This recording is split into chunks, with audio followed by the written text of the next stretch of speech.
Ayan mga kapuso, may pahabol pa tayong food trip this morning. Mula mismo yan sa tinaguriang UNESCO Creative City of Gastronomy, Iloilo City. Let's watch this.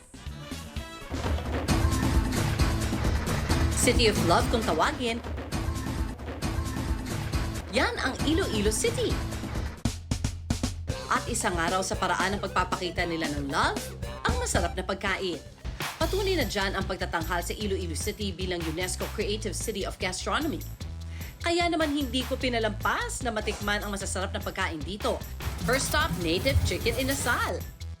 Nadalisa ako kasi nakain ako ng chicken inasal before, pero never pa nung native chicken inasal. Malasa. Mas cute, mas maliit. Mas diba? maliit. Mas maliit. Healthy. Ayan na! Ay, sa wakas! Numbers good yun! Worth it yung gutom mo today. Nga. Sarap. Sobra. Pwede pa pong isang rice.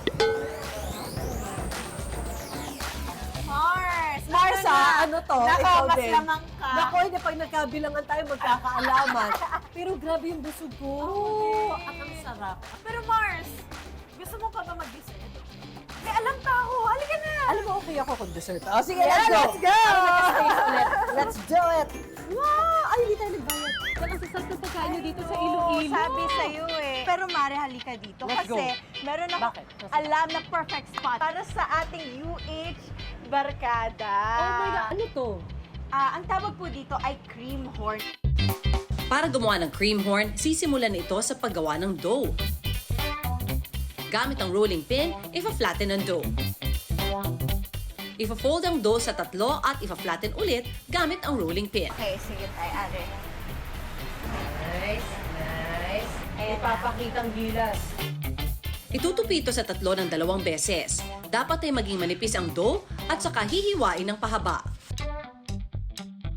Iikot ang dough sa molder para mahulma ang horn look nito. So, pag ganyan, ilalak muna tayo, di ba lang?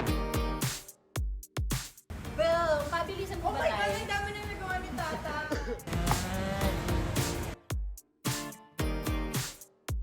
So, ilalagay na po natin ang ating molded horn sa loob ng ating oven. So, Mare, Suzy, ito na nga. After 30 minutes of cooking, sorry, medyo mainit siya. Tapos 20 minutes of toasting, ito na yung end product natin. Eto na! It's time to fill these horns. So, iba-iba kami ng flavor. Akin, caramel fudge. Kaya tata yung original. And sa akin yung mango. Parang yema to, Yema. no? Oh, sarap din yan. Kapag luto na ito, pwede na lagyan ng filling. There you go. Ayan siya, guys. Parang siyang ice cream cone, di ba? Pwede na. Sige, try ko. Ang sarap. Tapos yung pastry niya, even though hindi ko kunwari nakita yung process niya, ang sarap niya kasi ang lutong niya.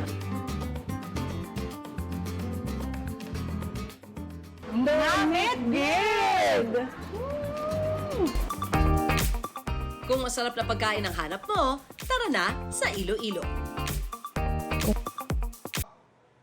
Ikaw, hindi ka pa nakasubscribe sa GMA Public Affairs YouTube channel? Bakit? Mag-subscribe ka na, dali na, para laging una ka sa mga latest kwento at balita. I-follow mo na rin ang official social media pages ng Unang Hirit. Salamat, Kapuso.